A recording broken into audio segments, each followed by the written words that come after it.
Tšau kõikidele vähkidele, kindlasti visake videole pöidlanuppu, liituge kanaliga, kes saab kanalit toetada, võib liituda peregrupiga ning muidugi võite alati mind jälgida ka Instagramis. Ning vaatame siis üle, mida see maid poolitav nädal võib siin tuua vähi tähtkujule. Mis on siin võimalused vähi tähtkujule?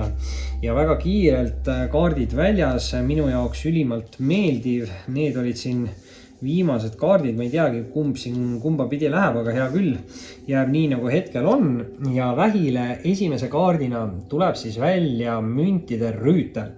Rüütlid võivad olla siin nüüd siuksed nagu austaja energiat, samas alati ei pruugi. Müntide rüütel on kindlasti siuke kõige aeglasem rüütlikaart ja kindlasti sellega see kaart tähendab ka siis siukest nagu kannatlikkust. Et kes tasas jõuab, see kaugele jõuab, sest igal juhul see kaart näitab mingeid edukaid olukordi ja võimalusi. Ja müntide rüütel, kuigi ta on kõige aeglasem rüütel, siis ta on samas ka kõige töökam ja kõige viljakam rüütel. Ehk tõesti siis igal juhul mingid arengud, lihtsalt arengud võivad oodatus kauem aega võtta. Ja kui see on siuke nagu austaja kaart, siis võib ka tähendada seda, et vähkidel siin mingi austajaga mingi areng võtab natukene oodatust kauem aega. Nüüd teise kaardina on kohe number 2 siin väljas ka ja müntide 2 siis teise kaardina vähkidele väljas. Müntide 2, kahed tähendavad valiku võimalust, eks ju, aga müntide 2 on paindlikkuse ja võimalustega mängimise kaart. Ja ta räägib heast kohanemisvõimest ja ta võib öelda teile seda, et teie ellu on tulemas mingi teatud muutus, aga kuna te suudategi siis mingi muutusega hästi kohaneda, siis te suudate pöörata mingi teatud olukorra enda kasuks. Ja väga võimalik, et see võib ka olla mingi tööalane võimalus, sest 2 münti järjest, eks ju, külluse materiaalsuse nagu energia. Igal juhul olge valmis siis tegutsema ja kui suudate nagu hästi kohaneda, siis tundub, et see tuleb teile nagu kasuks ja eriti siis materiaalselt. Nüüd aga kolmanda kaardina esimesse ritta vähkide jaoks väljas karikate 6. Ja karikate 6 on hästi hea siuke kerge mänglev energia.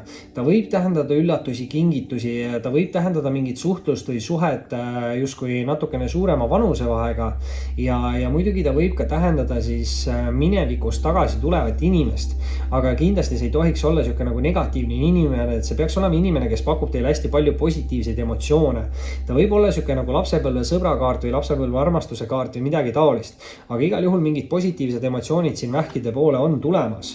Ja teist rida alustame siis kohe karikate 2-ga. Ja karikate 2 on siis hästi hea siuke nagu hingesugulus sideme kaart.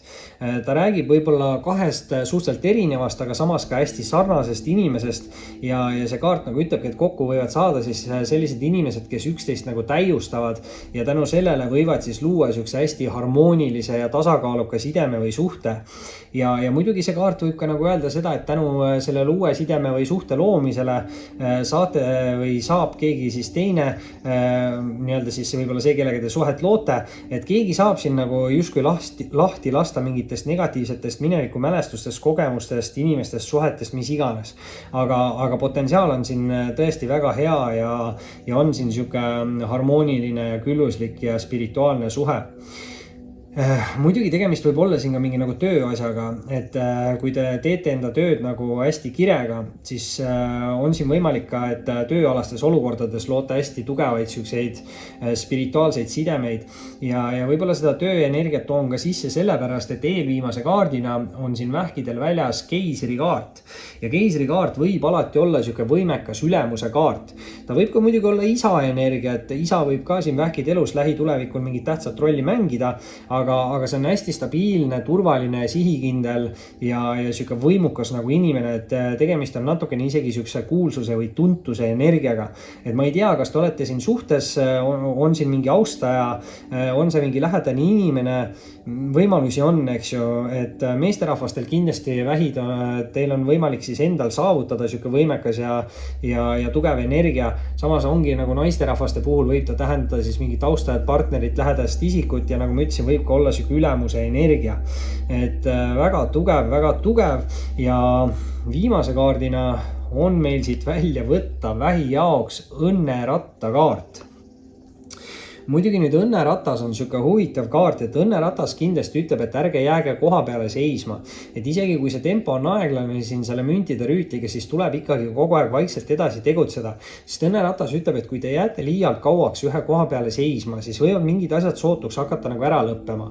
Aga kui te tegutsete, siis saadab universum teile juurde mingeid uusi võimalusi, uusi valikuid, võib-olla ka uusi inimesi ja head õnne. Ehk siis igal juhul teil on vaja siin selles olukorras tegutseda. Te võite ka saada mingit abi või mingit nõuannet mingilt meesterahvalt, et mingi meesterahvas siin selle keisrikaardiga on ka hästi oluline teie olukorras ja tegemist võib kindlasti olla siuksega mingi tööalase arenguga või tööalase muutusega. Aga kuna siin on müntide rüütel, siis müntide rüütel, nagu ma ütlesin, on kõige töökam ja kõige viljakam, nii et midagi halvasti siin minna ei saa, kui te ise ikkagi tegutsete. Vähid. See oli siis selleks korraks teie lugemine. Kindlasti visake pöidlanuppu, liituge kanaliga, kes saab kanalit toetada, võib liituda peregrupiga ning muidugi võite alati jälgida ka Instagramis. Oli meeldiv ning kohtume varsti taas.